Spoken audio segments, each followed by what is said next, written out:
রাজপুর সোনারপুর পুরসভার 1 নম্বর ওয়ার্ডের তৃণমূল কাউন্সিলর পিন্টু দেবনাথ তিনি ঠিক কি দাবি করেছেন, কার বিরুদ্ধে তার অভিযোগ, কারা এই হামলা চালিয়েছে দেখুন।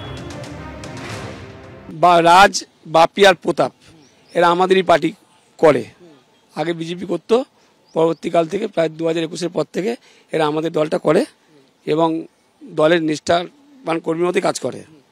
এরা পার্টি অফিসে এসছে, এদের সঙ্গে ওরা যে বস্তিতে থাকে সেই বস্তিরই একটা গ্রুপের ওদের ইন্টারনাল ঝামেলা, জলপোল ঝামেলা কি নিয়ে ওখানে বিভিন্ন অসামাজিক কাজকর্ম এই যে বাপিদের যারা আজকে মারধর করেছে আজকে তারা ওখানে চালাতো। এই যে যারা আপনার অফিসে হামলা চালালো, আপনার অনুগামীদেরকে মারধর করলো, তারা তো আপনার সঙ্গেই ছিল এক সময়। ওরা বিজেপি থেকে ছেড়ে তৃণমূলের সবাই এসেছিল, আমাদের অফিসে একবার এসেছিল, আপনার সাথেও ছিল সেই সময়, এসেছিল ফর দ্য টাইম বিং। এদের মধ্যে দুজন কোনোদিনও আসেনি। অমিত হালদার বলে খোড়াবাবু যার নাম, ও এসেছিল, এসে কিছুদিন ছিল, মাস 3 ছিল।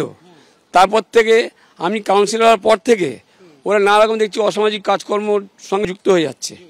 তখন আমি ওকে সাবধান করি, তুই আর পার্টি অফিসে আসবি না, তোর নয় প্রচুর রিপোর্ট শোনা যাচ্ছে, এটা আমি বরদাস্ত করবো না।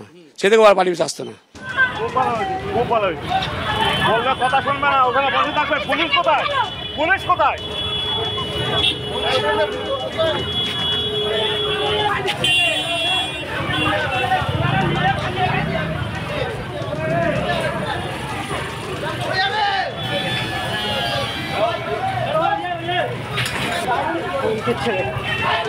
ওরা কিভাবে বের করবে এখানে?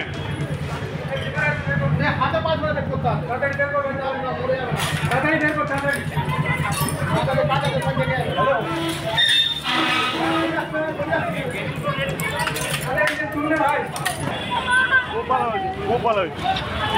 কথা শুনবে না, ওখানে বসে থাকবে। পুলিশ কোথায়? পুলিশ কোথায়?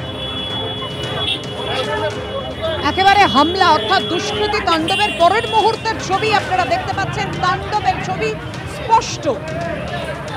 যে ঘটনা ঘটেছে, রাজপুর সোনারপুর পুরসভার 1 নম্বর ওয়ার্ডের তৃণমূল কাউন্সিলর তার 3 অনুগামী এই দুষ্কৃতীদের তাণ্ডবে হামলার ঘটনায় মারাত্মকভাবে জখম হয়েছে।